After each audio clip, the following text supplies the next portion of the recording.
Hello dear Armenians, these are the news from Western Armenia, especially for you. From silent pain to new wins, the genocide committed against Armenians is not over. The memory of the land screening. Western Armenian government invites you to Tsitsernakaberd, April 28. The butcher of Tigranakert, Mehmed Reshid Bey's controversial legacy. Nose arc-like tunnels discovered on Mount Ararat. Genocide committed against Armenians term coined by Jewish lawyer Israeli still Wilderness recognition. Jardi, Gorge. When silence becomes memory. Genocide education progress gaps power.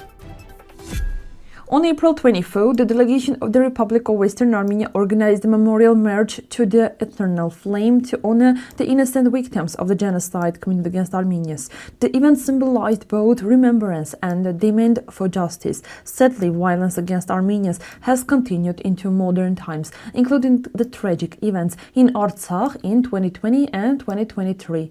This reminds us that remembrance must be combined with vigilance and unity.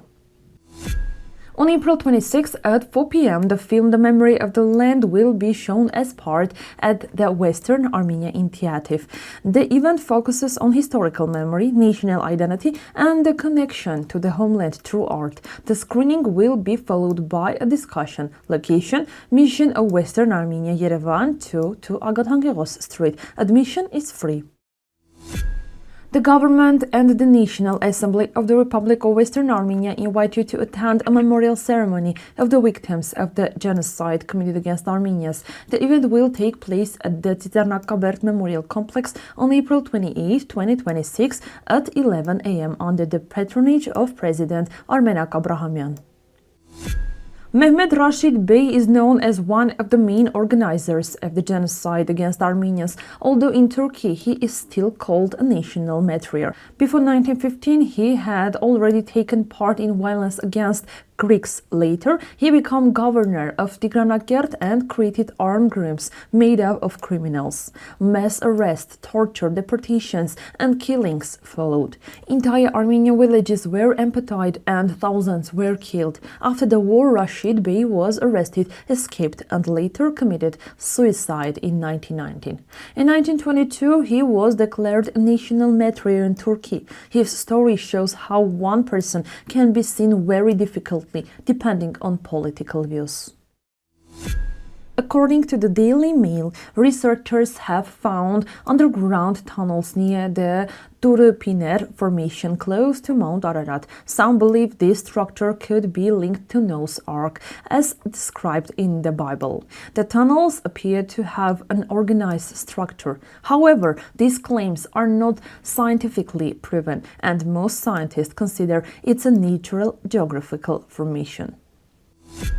On April 24, we remember the genocide against Armenians, one of the greatest tragedies in history. Between 1894 and 1923, around 2 million Armenians were killed in the Ottoman Empire. Many witnesses documented these events. By the end of World War I, over 90% of Armenians in the empire were killed or displaced. The term genocide was created in 1944 by Raphael Lemkin, partly inspired by the Armenian case and later by the Holocaust. It became an official crime under international law in 1948 through an UN convention. Recognition remains important for justice and for preventing such crimes in the future.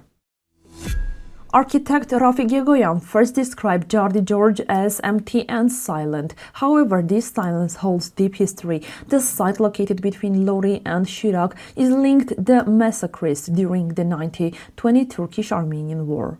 For many years, these events were not officially recorded but survived through personal memories and stories. Jardi Gorge is now seen as a living archive where memory exists in the nature and silence. It reminds us that history is not only written in books, it also lives in people and places.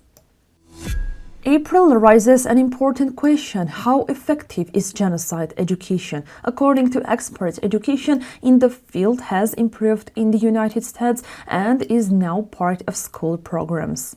Organizations like Facing History and Ourselves have played an important role since 1976. Their idea is that learning difficult history helps young people develop values, critical thinking, and responsibility. Today, genocide education is not only about the past, but also about preventing future violence and building a more just society. That's all for today's news. If you have any question, you can easily find Western Armenia's website and read everything there. Thank you.